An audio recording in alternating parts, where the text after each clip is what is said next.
Hi everyone, this is the real-time coloring video for this card. So I'm going to show you how I colored some of the stamps from the Feel Better stamp set by My Favorite Things that came in the February release.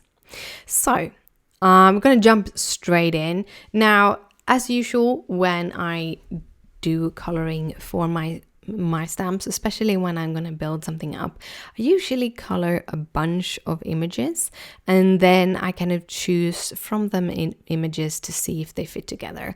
I recently said it before and I'm going to say it again. I'd rather color too many images than too few because there's different creativity kind of flows from coloring and creating a card. For me, that is two different flows. So if I need to break one flow to go into another, that kind of breaks the flow and breaks the thought processes. So I rather have a lot of images to choose from when I'm in the card making kind of flow.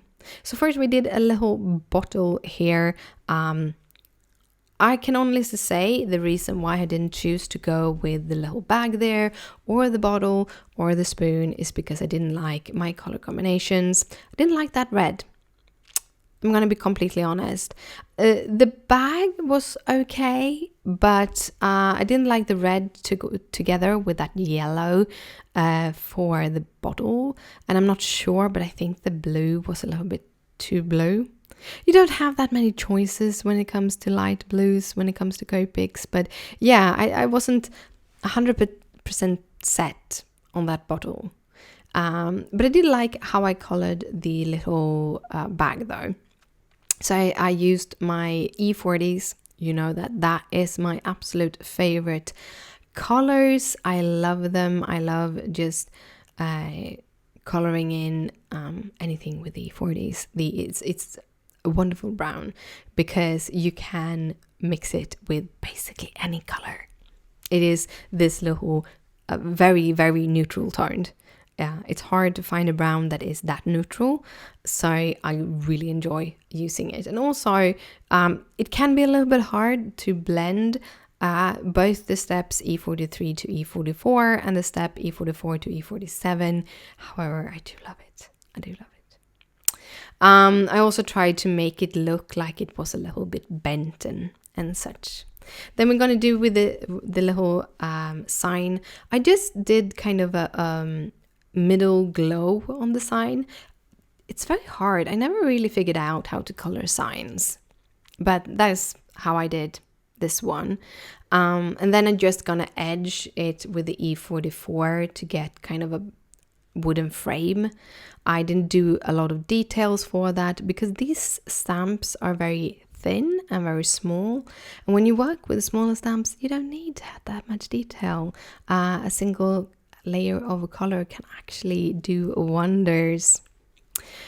For the bottle or the little spoon, I'm using the warm gray because I'm gonna use the warm grays on the bunny, so I thought I'd do that on the spoon, and then I just filled in that liquid with the same green as the bottle to kind of make them work together.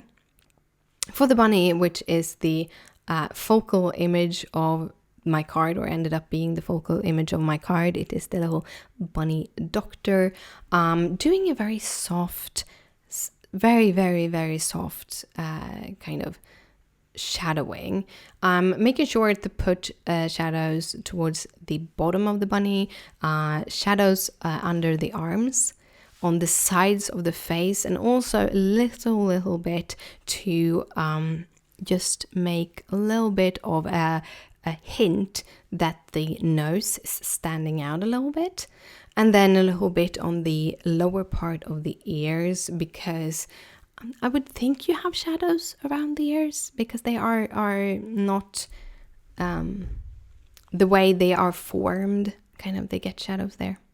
And then I'm just going in and carefully blending out the W4, which was my first color, with the W2.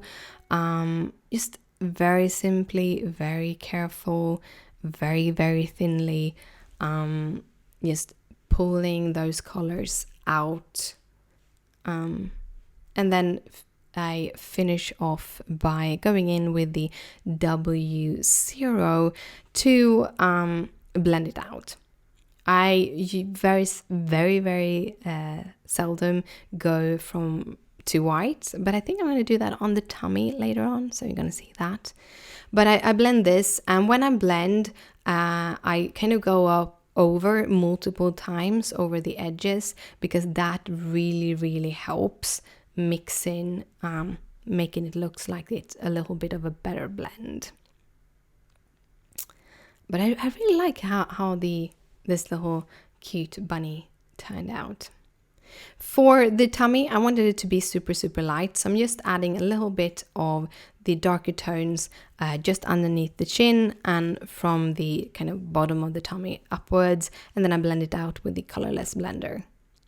For the ears, I'm going in with R32, my favorite pink, and then I'm just blending that out with the R30 to go towards the ears, to try to get as seamless blend as possible. And then for the little bag, I'm going with a little bit of a lighter tone compared to the bigger bag, because I didn't want it to stand out too much. However, I did want the doctor's thingy to stand out, so I went in with the W8 and colored that in very carefully, just to make sure that you see that it is a Dr. Bunny. And yeah, that was today's coloring video, quick and simple. I hope you liked it. If you do, please thumbs it up. If you have any questions, just comment down below. Thank you so much for watching, and I will see you later. Bye!